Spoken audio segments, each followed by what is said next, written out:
Oiê, tudo bom? E aí? Como foi ontem a live? A live com o Paulinho foi muito massa. Cara, tô melhorando agora, né? Você vê que eu pus um filtro com blush pra ver se minha cara melhora. Foi bem doideira ontem, assim. Fui até passear no hospital, mas aí agora com a sedação toda, tô melhor. E com esse filtro, né? Plena de blush. O filtro é ótimo. Oi, gente. É o famoso como melhorar sua cara, né? Pondo filtro. Oi, Igor. Gente, a make é do filtro. Maravilhoso, Juliana. Você não precisa fazer nada. Eu aprendi um negócio ontem, né, com o Paulo, aquela vergonha. O Paulo com todo equipamento, LED, não sei o quê. Foi tomar banho antes da live e eu daquele jeito. É um filtro com. Maravilhoso, né? Parece que eu fiquei 5 dias me maquiando. Não, só põe o filtro aqui e vai. Se a vida fosse assim, tava ótimo, né? Gente, então, eu vou começar falando. A menta, gata, é maravilhoso. Tem vários aqui. Esse aqui é o melhor. É muito bom, né? Então, gente, eu vou hoje falar sobre coreografia que eu venho desenvolvendo. E daí eu queria explicar para você um pouco como que eu cheguei nisso, né? Então acho que não tem muito como não falar da relação entre fotografia e... Oi, Janaína, oi, gente. E eu vou fazer um apanhado histórico, pincelando coisas que me interessam mais. O computador aqui tem umas colinhas e umas imagens para mostrar para vocês. Daí, como eu sou zero tecnologia, não entendo nada, então talvez eu tenha que ficar virando o celular para vocês verem as imagens e terem uma ideia aqui também, né? Oi, Soraya, oi, Jaiane.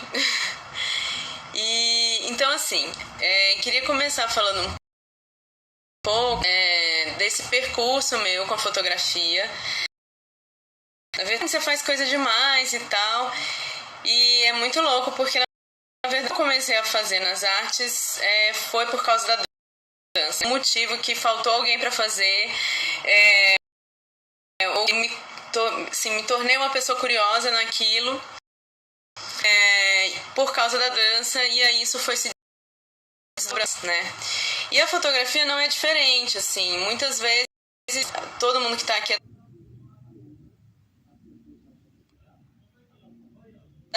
sabe os perrengues da gente. E aí você pagar fotógrafo, você queria experimentar uma coisa e às vezes tinha o fotógrafo, mas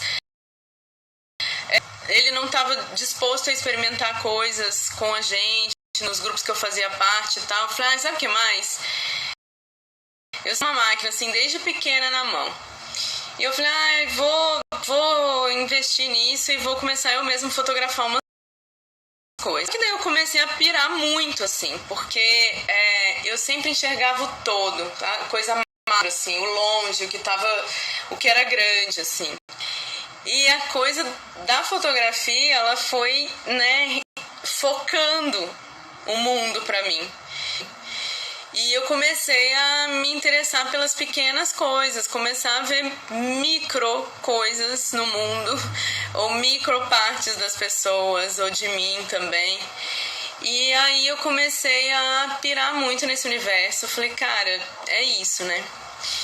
E o lance da luz e sombra também, que isso pra mim era muito surreal, de pensar como que a luz ela modifica completamente o lugar onde você tá, ou o que você quer retratar, ou as coisas que você quer dizer, né? E aí, cara, eu comecei a pirar muito porque é isso que eu tava falando antes, né? Eu não entendo nada de tecnologia. Oi, Rafa, oi, Sam. E E aí, cara, essa coisa do Photoshop, de Lightroom, enfim, todo esse esquema de pós-produção me dava um pouco de nervoso, assim, sabe? Primeiro porque eu não gosto mesmo de ficar horas no computador. Depois que eu não gosto muito dessa relação de alterar a imagem, a menos que eu realmente queira fazer isso. Oi, Paulinha. A menos que eu realmente queira fazer isso, né? Tem fotógrafos que eu amo muito, que as fotos deles são manipuladas, mas aí é uma foto pensada para ser manipulada, né?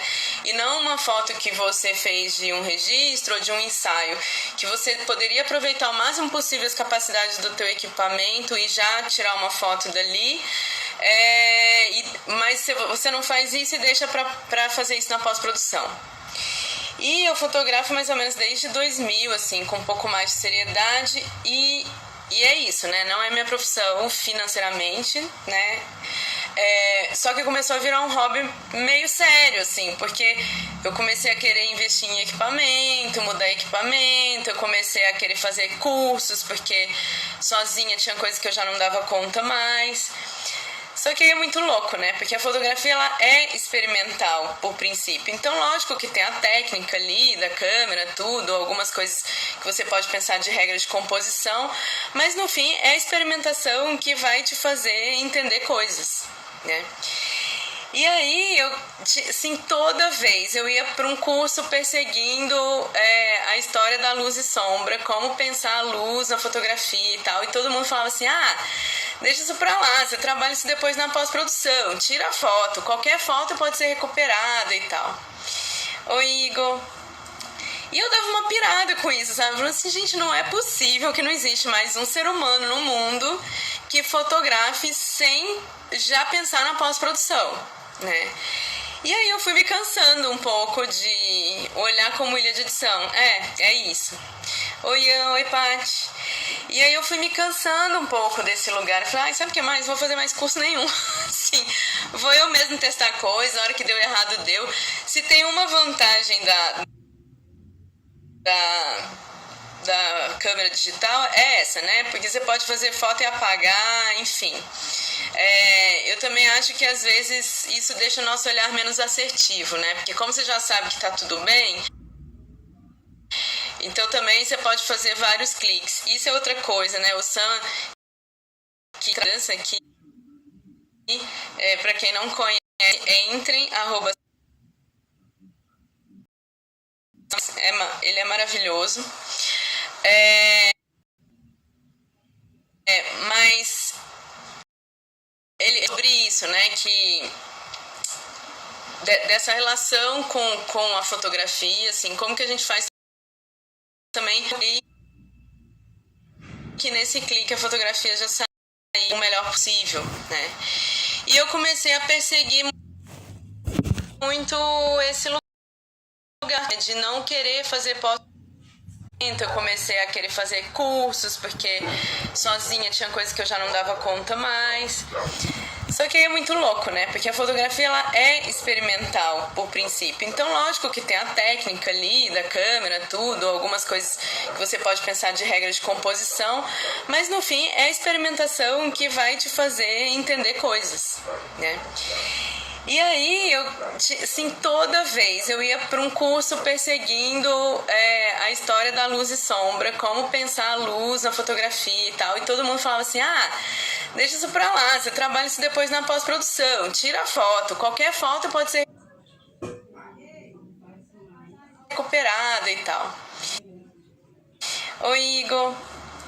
E eu dava uma pirada com isso, sabe? Falando assim, gente, não é possível que não existe mais um ser humano no mundo que fotografe sem já pensar na pós-produção, né? E aí eu fui me cansando um pouco de olhar como ilha de edição. É isso. Oi, Ian, oi, Paty. E aí eu fui me cansando um pouco desse lugar. Falei, sabe o que mais? Vou fazer mais curso nenhum. Sim, vou eu mesmo testar coisa, na hora que deu errado, deu. Se tem uma vantagem da câmera digital, é essa, né? Porque você pode fazer foto e apagar, enfim. eu também acho que às vezes isso deixa o nosso olhar menos assertivo, né? Porque como você já sabe que tá tudo bem, então também você pode fazer vários cliques. Isso é outra coisa, né? O Sam, que trabalha com fotodança aqui, para quem não conhece, entrem, @sambcruz, ele é maravilhoso. Mas ele tava falando sobre isso, né? Que dessa relação com a fotografia, assim, como que a gente faz também para fazer o clique, nesse clique a fotografia já sair o melhor possível, né? E eu comecei a perseguir muito esse lugar também, né, de não querer fazer pós-produção. E eu não sou contra a pós-produção. Aliás, eu adoraria saber fazer bem, né? Estou estudando para isso agora, porque porque eu quero extrapolar a fotografia que eu faço para outros lugares, mas aí é pensar a fotografia com pintura mesmo, e aí por isso eu preciso dessa ferramenta, né, de Photoshop, Lightroom. O Alan Shoa, que é um fotógrafo aqui de Fortaleza que eu amo muito também, trabalha bastante com essa relação, né, dessa ferramenta da pós-produção, mas porque ele cria realmente um mundo fantasioso, e daí é necessário, né? Conrado tá falando, o artista pode experimentar sem causar muito estrago quando der errado. É exatamente isso. E uma das coisas que o Sam também tava falando na live que ele sobre fotodança agora era esse lance, né? Cada vez ele faz menos cliques. E eu comecei a entrar nessa pira também, sabe? Eu acho que quanto mais tempo de fotografia eu tenho, menos eu quero fotografar em quantidade, né? E aí quando eu começo a ter que fotografar muito uma coisa, assim, eu já falo, ai, gente, né? Agora eu acho que quem tá acompanhando aí o projeto que eu tô fazendo com a minha mãe é muito louco, porque pela primeira vez na vida, né? O projeto tá aí no Insta pra quem quiser olhar. Mas pela primeira vez na vida eu tô fotografando todo dia, e todo dia um assunto só, que se desdobra em 1000 outras coisas, né? Mas, gente, é muito louco, porque essa história de pandemia já vai fazer quase 40 dias, né? Que eu tô literalmente presa, eu não vou nem no supermercado. E aí eu comecei a cair doente e sem saber, né, se é Covid, se não é Covid, não sei o quê. Então isso também, além da experiência física, vai trazendo uma experiência emocional muito louca. E, cara, assim, os dias que eu tava mal, a foto não saía, sabe? Eu tirava 1, 2, 3 vezes. E aí, porque é muito longe, né? Eu tenho uma teleobjetiva, mas mesmo assim, você precisa encontrar esse ponto de foco, né? E um dia que eu falei, velho, é isso, sabe? Tipo, hoje a foto tá desfocada. É assim que eu tô vendo minha mãe hoje. E é assim que eu estou hoje. Então não tem por que eu ficar tentando focar essa foto, né? E aí, eu vou chegar nisso lá pra frente, assim, né? Porque tem muita gente que critica muito esse lance do desfoque na fotografia e tal, porque chama de falta de técnica mesmo. Mas, enfim... eu acho que são outras questões. Então eu vou começar a falar um pouco sobre essa relação mais histórica do corpo com a fotografia, e daí depois eu vou chegando mais no meu trabalho, assim. Tem um comentário aqui do Rodrigo: amo esse universo da fotografia e os olhares possíveis para propostas do corpo, dança. Tenho arriscado algumas imagens para minha pesquisa de TCC. Que massa, que massa. De onde você é, Rodrigo? E o Conrado, muito legal a ideia do projeto. Sua mãe é uma figura, ela é, gente. Cada dia é um flash. O negócio, teve o Lucas, né, um aluno daqui do curso de dança da UFC, perguntou assim, mas isso é foto performance? Eu falei, acho que está se tornando foto performance, porque era só para registrar um encontro. E de repente a minha mãe aparece com tanta coisa que... E aí, gente, qual que é o lance? A Soraya falou, metralhar, fazer muitas fotos, compulsão por garantir o futuro. Ele é de Blumenau, gente. Dona Mundinha é top. E também tem essa coisa, né, dessa aceleração do tempo, da nossa necessidade de estar o tempo todo registrando. E, cara, é muito louco, porque quanto mais eu entrei nesse processo de fotografia, mais eu me perguntava assim, cara, é necessária mais uma imagem pro mundo? Real, assim, tipo, o que eu vou fazer com isso depois? Vai virar mais lixo digital? E como que é esse processo, né? Então isso também começou a me pirar assim, 10 milhões de HDs externos, com 1000 fotografias que eu nunca ia ver na minha vida, entendeu? Então, assim, pra mim, esse processo de redução, por exemplo, essas fotos da minha mãe eu faço no máximo 3, 4, né? Porque senão também, sabe, tá um caos minha vida nessa pandemia, eu vou ficar o quê? Olhando 1.800 fotos dela pra escolher uma? Não. 3, 4, acabou, fechou e vamos nessa, né? E aí, gente, então eu vou falar para vocês um pouco agora desse histórico, né, da relação entre fotografia, corpo e movimento. E eu uso para falar isso esse livro que eu gosto muito, que é A Fotografia do Corpo, ele é em espanhol, né, do John Pultz. E ele vai fazendo um percurso assim bem dessa relação da fotografia como lugar de poder, né? O Sam tá falando aqui, reduzir os cliques facilitaria, exatamente, também, né? E eu também me pergunto para que tantos, né? Então, e aí voltando ao livro A Fotografia do Corpo, do John Pultz, ele traz um panorama bem importante do meu ponto de vista para a questão colonialista e sexista em relação ao corpo, e tanto ao corpo feminino quanto ao masculino, e essas relações, né? Então, assim, em 1830, a fotografia ela começa a ser usada para registrar retratos da elite, né? A gente estava acostumada já a contratar pintores para fazer telas, né? Pinturas, alguns já devem ter ido em museu e visto isso. E aí, em 1830, essa função que era dos pintores, ela começa a migrar para os fotógrafos, né? E aí acaba que essas imagens de fotografia, elas se convertem nesse símbolo de poder, né? O registro de quem tem grana contratar essas pessoas, e que na época era um processo muito caro, né? E aí, já em 1850, começa a surgir os cartões de visita. E aí o que acontece? Com esse processo dos cartões de visita, a trajetória do fazer fotográfico, ela começa a ficar um pouco mais barateada, né? E aí a classe média começa a atingir a possibilidade de ser retratada também e de produzir esses cartões. Então a gente já começa a ter uma falsa ideia de democratização, né?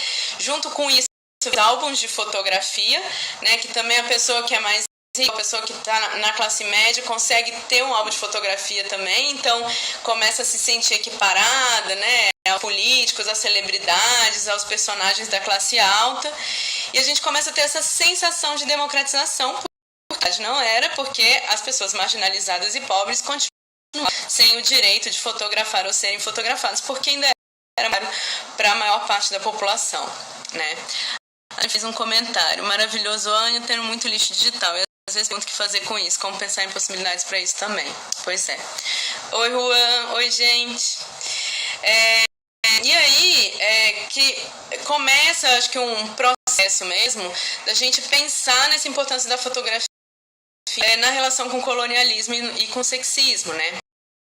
Do século XIX, além da fotografia determinar muitas condutas normativas da sociedade, ela também começava a criar referências eróticas do corpo da mulher, fetichistas, né?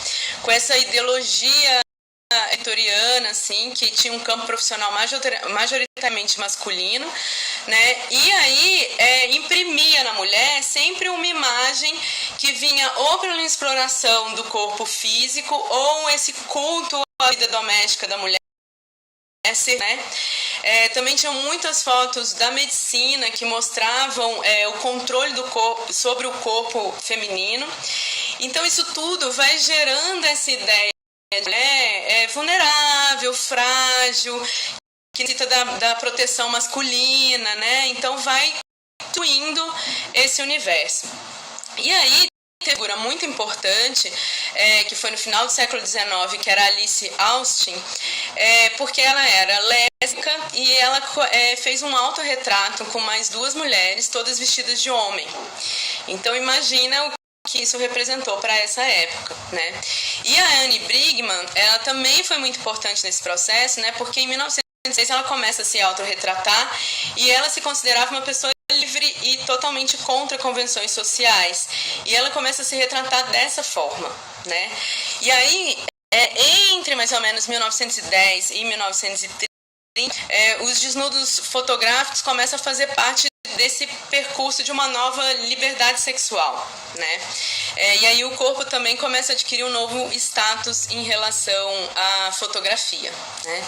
De 1880 até a primeira metade do século XIX, os fotógrafos pictóricos começam a discutir muito e a lutar muito por essa ideia da fotografia alcançar um status de arte, né? O Juan tá aqui, teve até uma discussão sobre isso em São Paulo, né, Juan, que eu estava lá, e até hoje isso é muito discutido, né? Se fotografia é arte, e tem muitos fotógrafos que consideram a fotografia como arte, muitos fotógrafos que consideram a fotografia uma coisa à parte da arte, né? Mas nesse período, nesse comecinho aí do século XX, até o comecinho do século XX, a gente começou a discutir mesmo essa relação da fotografia dentro desse processo artístico. E aí, nesse período, outros suportes começam a ser usados. Texturas, papéis mais texturados, manipulações mais ousadas. Naquele tempo era tudo analógico, né? Então eram negativos. E aí todas as referências eram nos negativos, né? E nas cópias. Então começaram a aparecer esses retoques e as intervenções no negativo com uma força maior.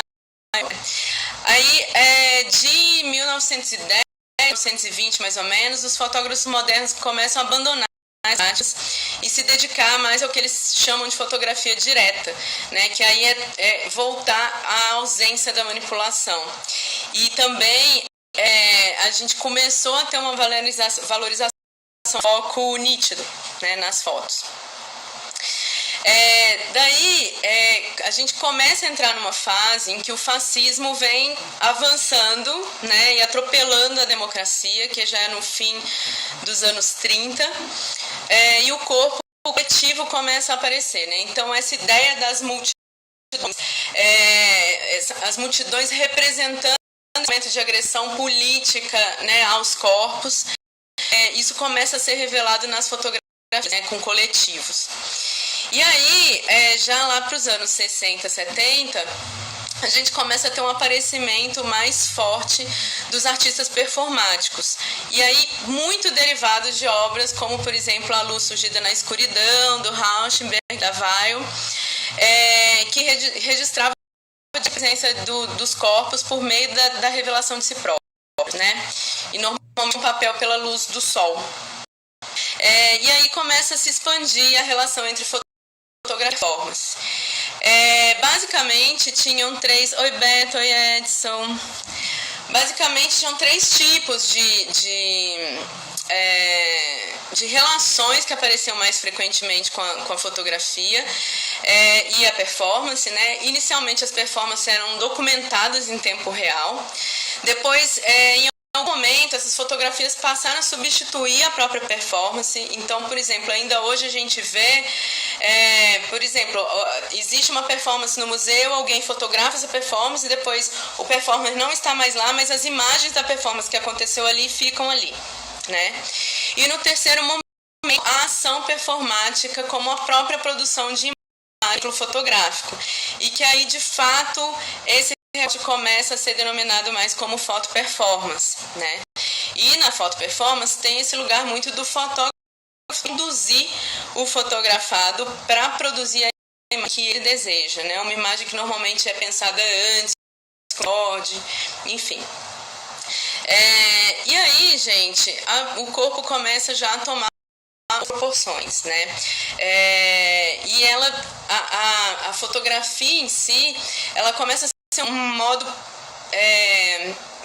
quase perfeito, assim, adequado de expressão para o aqui e agora, né, dos anos 60. E cada vez mais começam a desaparecer esses limites tradicionais entre fotografia artística e jornalística, né? A fotografia artística já começa a se mesclar ali nesse outro lugar também. E ela começa também a fotografia como obra de arte a ser apresentada em museus ou documentos de imprensa, ou então em ambos lugares, né?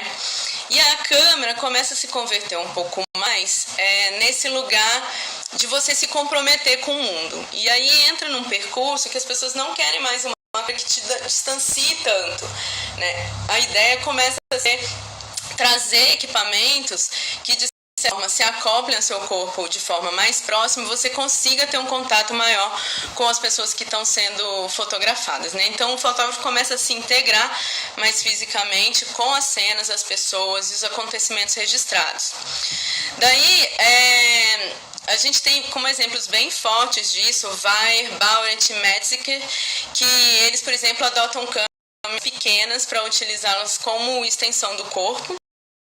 E a gente começa a ver os fotógrafos na rua fazerem capturas com um pouco mais de espontaneidade, né?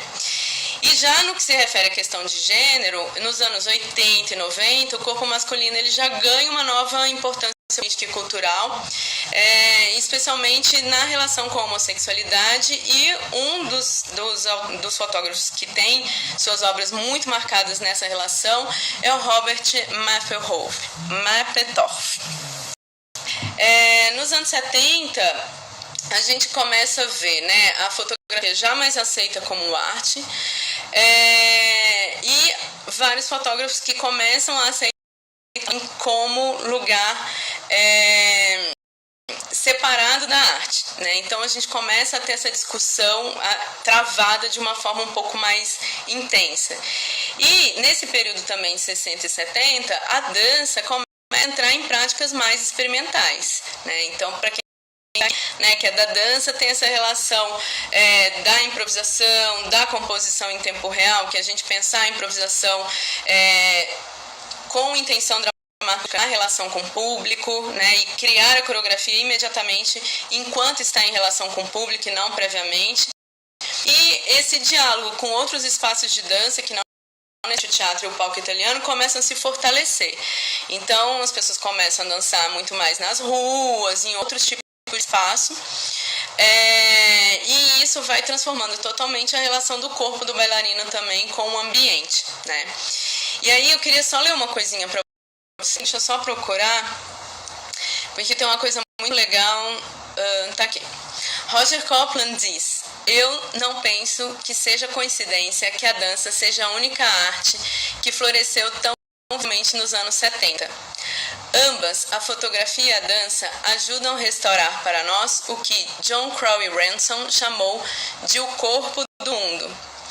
E é muito louco porque nesse momento também a gente começa a ver como, com a fala dele, tem hierarquização, né, do corpo em relação ao espaço, e é como se esse corpo determinasse um pouco as relações que a gente estabelece no mundo, hierarquicamente esse corpo começasse a ter uma importância maior do que o próprio ambiente onde ele está, né? E aí é uma loucura, porque essa pandemia que a gente está vivendo agora, o Ailton Krenak fala justamente sobre isso, né? Quando a gente se coloca num outro lugar ou numa posição de hierarquização, olha o que acontece, né? E a gente cada vez mais precisa entender que a gente é corpo e que corpo que a gente o espaço é corpo, né?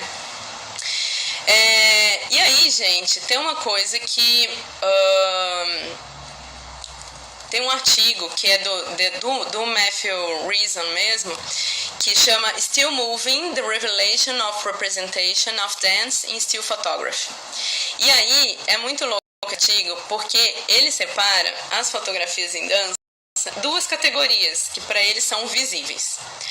Uma categoria que ele chama de reveladora, entre aspas, e outra categoria que ele chama de representacional, entre aspas. E aí, tem dois fotógrafos que ele aborda, assim, que são Lois Greenfield e Chris Nash. E a partir das fotografias desses fotógrafos, ele começa a discorrer sobre essas divisões que ele faz, né?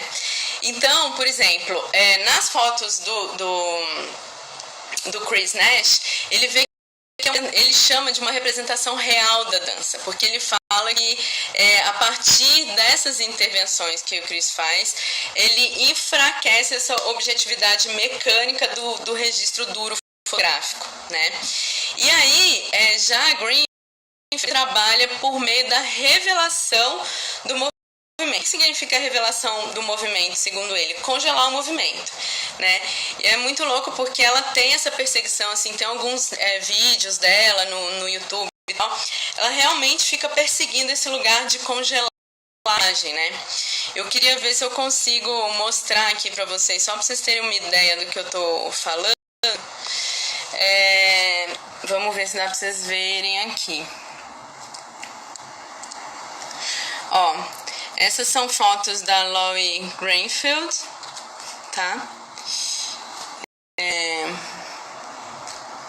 E aí... E essas são fotos do Chris Nash. Então vocês veem que ele já começa a brincar bem mais com cores, com sobreposições, né? Um outro imaginário a partir da dança.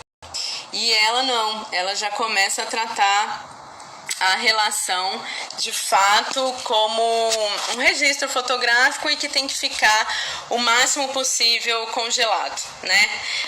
Para mostrar efetivamente o que o bailarino estava fazendo na dança. E aí é muito louco porque eu fiquei correlacionando essas relações que ele faz com alguns processos de dois fotógrafos que são muito reconhecidos na área de artes cênicas. Que um é o Emídio Luiz, que inclusive fotografou o Balé Estágio por muitíssimos anos, e ele veio a Fortaleza, ele deu uma palestra no Museu da Fotografia de Fortaleza em setembro de 2019, e ele afirmava que para ele a boa fotografia é aquela que você no movimento na dança. E ele fala, não me vem com essa história de borrão, que esse negócio de borrão na fotografia trazer movimento é papo de fotógrafo que desconhece técnica, e aí porque desconhece técnica faz esses borrões e depois diz que isso era uma intenção artística, né? E aí, no contraponto disso, a gente tem o Guto Muniz, que é um fotógrafo que em momentos ele congela fotos, mas em outros momentos ele traz esses borrões para foto de modo intencional. E ele, inclusive, trabalha muito com essa sensação de como eu não ficar enquadrando, né? Por exemplo, o Emídio, ele realmente enquadrar o corpo, né? na foto. O Guto, ele fala muito sobre esse lugar, né? Então, por exemplo, se eu estou dançando e eu mostro, né, uma parte do meu corpo, você vai imaginar para fora dessa imagem. Então você começa a dançar com a imagem, você começa a criar fotografia com o fotógrafo. Então ele gosta às vezes, né, de deixar só um pedaço do corpo, ele usa muito a palavra rastro. Então às vezes é um tênis que o bailarino deixou no canto do palco, ele fotografa o tênis, né? Porque ele fala que é o rastro do corpo. Então, para mim, esses dois fotógrafos um pouco se enquadram nessa história aí que o Hanson construiu, né? E aí tem uma outra coisa do Guto também que eu acho massa falar, que ele tem um projeto que é o Cena Vestida, que ainda traz essa relação com a imagem para um outro lugar, que ele tem uma articulação com uma estilista e eles pensam em roupas mesmo para vender, tem uma loja, e eles pensam como produzir uma roupa para aquela fotografia. Então, sempre que ele fotografa um grupo ou alguém, ele já convida a pessoa para participar desse projeto que é o Cena Vestida, né? Isso é feito tudo contratualmente, que a pessoa cede a imagem para o Cena Vestida. E aí ele roupas. Então, o próprio bailarino pode vestir a roupa dele, o próprio fotógrafo pode vestir a roupa que ele fotografou, ou qualquer outra pessoa pode vestir aquilo e aquela dança já se torna outra também. Então, como que isso vai modificar totalmente a relação que a gente tem com a imagem de dança, né?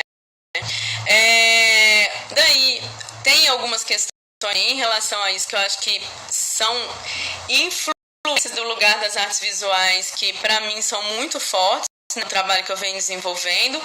Pensando nessa história da Cena Vestida do Guto, isso já me remete logo aos parangolés do Hélio Oiticica, né, que para as obras de arte existirem, alguém precisava vestir essa obra de arte e se mover com ela, senão ela não existia.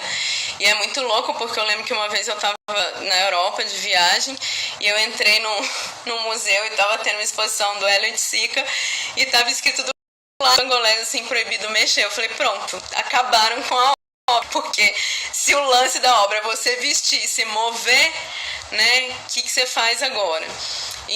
Então, Então, muito louco também isso, né? E ali tinha um impasse, que era o impasse da preservação.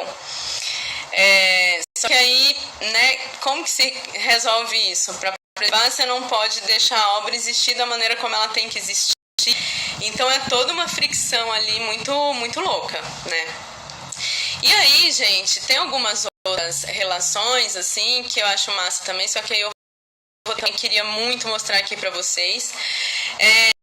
Robert Morris é uma figura que também interessa bastante. Deixa eu mostrar aqui para vocês essa obra dele.